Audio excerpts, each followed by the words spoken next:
নমস্কার বন্ধুরা, আমি দীপালি রান্নাঘরে আপনাদেরকে স্বাগত জানাই।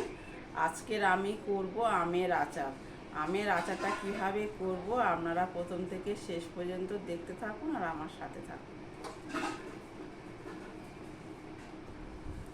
এখানে 600 গ্রাম আম আছে। এই আমটা দেখুন, এখানে আমি 350 গ্রাম চিনি করে নিয়েছি, দেখুন পেস্ট করে নিয়েছি, একদম মিহি হয়ে যাবে। এবারে এই চিনির গুঁড়োগুলো আমি এই আমের সাথে মেখে রাখবো। আমটা একেবারে ছোট আম নেবেন না, একটু বড় আম নেবেন, দেখবেন আঁটিটা বেশ একটু শক্ত মতো হয়ে গেছে। এবারে সেই রকম আম নিয়ে এই রকম সরু সরু করে টুকরো করে নেবেন। এবারে আমি এই চিনির গুঁড়োটা ভালো করে এই আমগুলোর মধ্যে ভালো করে মেখে আর ঢাকা দিয়ে রেখে দেব।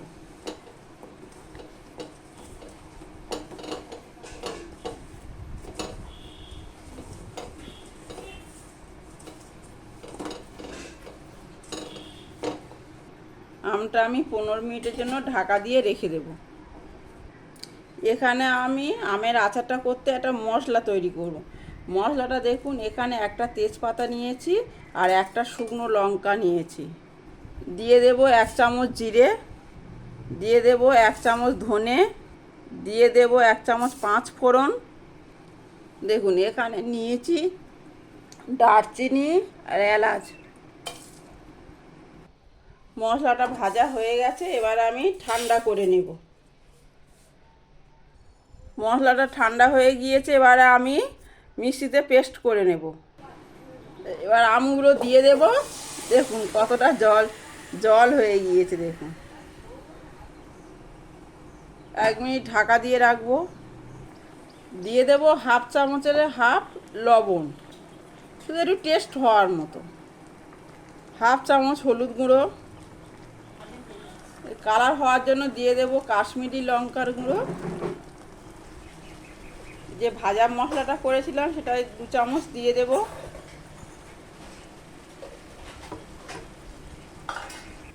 দেখুন এখানে আমার আচারটা হয়ে গেছে, এবার আমি নামিয়ে নেব।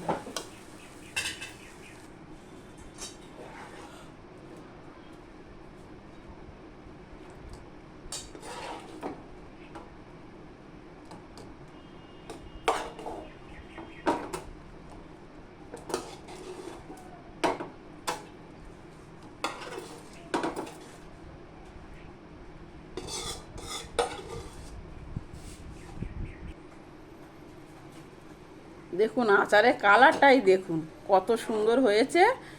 এবারে এইটা ঠান্ডা হয়ে গেলে আপনারা কাঁচের বয়ামে করে রাখতে পারেন।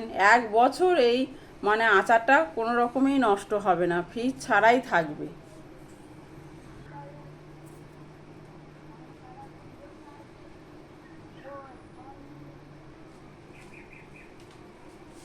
আমার এই চাটনির রেসিপিটা যদি আপনাদের ভালো লেগে থাকে তাহলে আপনারা অবশ্যই ইউটিউব থেকে দেখলে সাবস্ক্রাইব করবেন আর আমার ফেসবুক পেজ আপনারা ফলো করবেন। আপনারা সুস্থ থাকুন, ভালো থাকুন, এই বলে আমার ভিডিওটা এখানেই শেষ করছি। অন্য দিন অন্য কিছু নিয়ে আপনাদের সাথে শেয়ার করব।